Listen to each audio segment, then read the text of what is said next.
Okay, hi guys. So hari ni saya nak masuk sedikit tentang macam mana kita nak manage the domain by using this AWS punya service lah. Okay, service yang manage this domain adalah kalau you buka dekat bahagian services ni, you pergi dekat bahagian networking and content delivery. So service yang manage dia adalah Route 53. Okay, so sebelum ni pun saya dah explain dah kenapa nama for this service is Route 53 dan kenapa 53 tu, nombor 53 digunakan. Ianya adalah disebabkan kerana for the DNS port dia gunakan port 53. Okay, so first apa yang saya nak buat sekarang ni adalah saya dah ada satu domain. It's not domain. Saya dah ada satu EC2. Okay, so kalau you tengok dekat sini, EC2 saya is my VPC web. Yang mana this my VPC saya dah ada satu public IP address. Okay, this one. So bila saya copy dan saya paste dekat bahagian sini and then you guys akan dapat, okay, sekarang saya dapat access to the my EC2 lah, web server. Cumanya sekarang ni saya access this web server by using this IP. Tapi saya tak nak macam ni. Saya nak gunakan domain. So saya nak bind my domain to this IP address so that nanti saya boleh access this website by using by using my domain name lah. Okay, first apa yang you guys perlu buat adalah you pergi dekat bahagian tu, Route 53. Okay, so if you guys dah ada tak ada domain, so you boleh register dekat bahagian sini. So you type saja domain saya contoh.com. So you boleh beli dekat sini kalau rasa-rasa nak beli. Okay, then terus automatically once you dah beli, then then you boleh terus manage lah. Ataupun if you tak nak beli daripada sini dan you nak guna daripada domain registrar yang lain pun tak ada masalah juga, sebab kita pun sekarang ni dalam testing mode ataupun dalam learning mode. So kita pun sebelum ni saya dah pernah minta you all register free domain daripada Freenom ni. Okay, dalam Freenom ni saya minta you guys register lah, you guys punya nombor metrik.tk Okay, sama macam saya juga saya pun dah ada juga yang ni. So lepas ni saya akan ajar macam mana kita nak manage this domain. Okay, so apa yang saya nak buat sekarang ni adalah, okay, saya tak nak register my domain kat sini sebab ia melibatkan cost. So saya just nak manage sahaja saya punya this domain yang mana saya dah beli daripada Freenom. Okay, then saya pergi dekat bahagian click hosted zone. Okay, you pergi dekat bahagian sini. Okay, you masukkan domain you. Okay, so you masukkan 01dttk.tk. So you select public hosted zone, then you create hosted zone. Okay, so once you dah create, okay, first apa yang you kena buat adalah you kena change dia punya name server, okay, this domain name server kepada AWS so that AWS boleh manage. Okay, so you boleh nampak kat sini kan dekat bawah ada name server. So you have to change this name server. Kalau macam you nak tengok kat bahagian atas pun boleh. Okay, name server ni. Okay, sekarang bila kita nak AWS manage kita punya domain ni, so kita kena tukar name server dia. Name server of this domain ke pada this AWS punya name server so that nanti this AWS boleh manage lah. So macam tu cara dia, you copy then you pergi dekat bahagian Freenom ni. Okay, you select manage domain. Okay, you select manage domain, so you pergi dekat bahagian name server. Okay, managing, then management tool tu you pergi bahagian name server. Okay, you select use custom name server, then you masukkanlah name server ni. If you tak masukkan ni, tak ada masalah, you boleh manage sahaja you punya domain ni daripada Freenom kan. Tapi disebabkan kerana untuk chapter ni saya nak ajar you all macam mana cara nak manage daripada macam mana cara nak manage the domain daripada Route 53.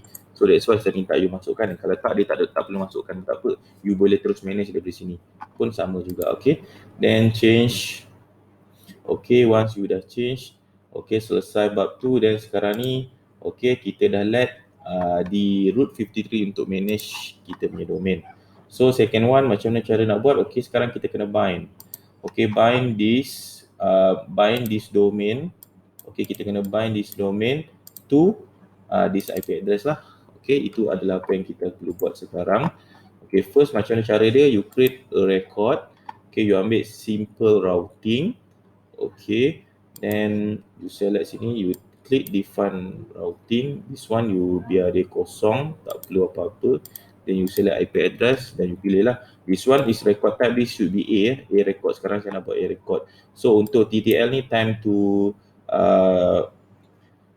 resolve ataupun untuk store dia punya cache, kita reduce kepada 60 second je lah. Dia lebih better 60 second lah.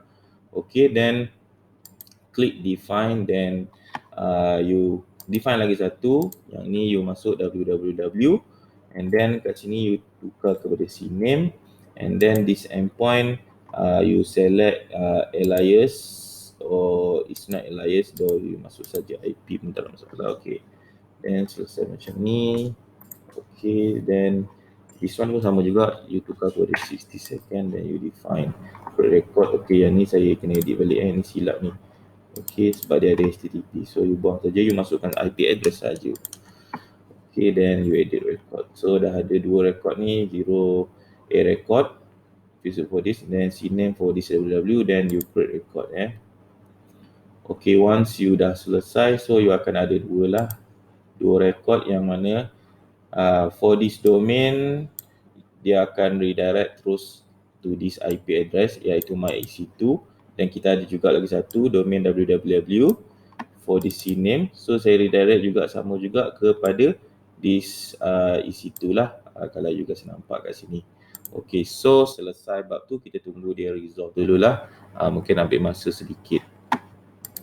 Okay, kita tunggu untuk this this domain to resolve to this IP address. So kalau macam if you guys rasa-rasa nak check, nak testing sama ada dia dah resolve ataupun tak ke this IP, so you boleh pergi dekat bahagian dnschecker.org.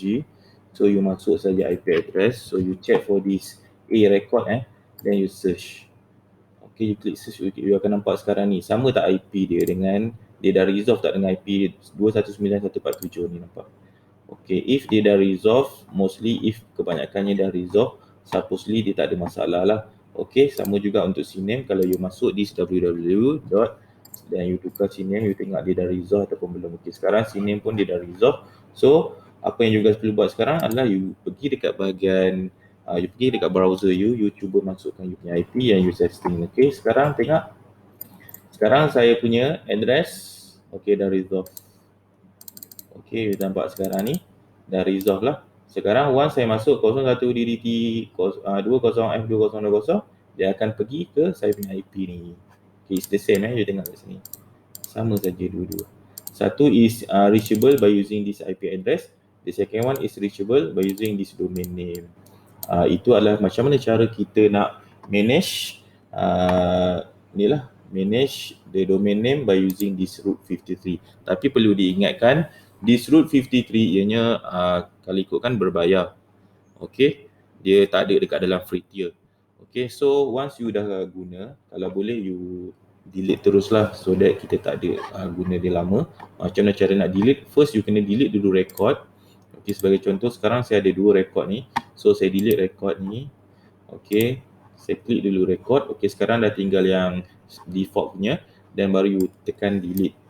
Okay, delete the hosted name, then you type saja delete, then tekan delete, then habis, selesai. And then sekarang if you cuba try resolve dari sini, tadi kita buat TTL 60 second, supposedly kadang-kadang dia akan tunggu up until 60 second lah untuk resolve. Okay, kalau tak dia akan teruslah. You guys akan nampak sekarang ni saya tak boleh reach dah. Saya dah tak boleh reach this site. Disebabkan kerana sekarang ni saya menyedia this, saya dah record untuk this domain name dah tak ada. So habislah, saya tak boleh access. So kalau macam saya nak manage daripada domain, daripada Freenom pun tak ada masalah juga. Ini just sekadar untuk you punya ni lah, you punya knowledge saja.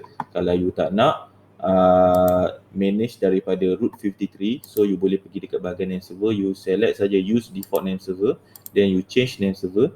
So sekarang ni kita let the Freenom pula yang manage kita punya domain. Okay, so you pergi dekat bahagian manage freenom.dns ni. Okay, you select this IP. Dekat sini you masukkan benda yang sama juga. Okay, first target dia adalah you masukkan IP lah kat sini. Then for this IP, then you add more record. So this one you masukkan CNAME. So yang ni you masukkan www lah. Okay, so you masukkan IP juga macam ni. So you save changes. So sekarang kita, okay, the save is this one is not okay, this one is CNAME. So this one is www. Okay, then ni adalah ni, you masuk saja. Then just save changes.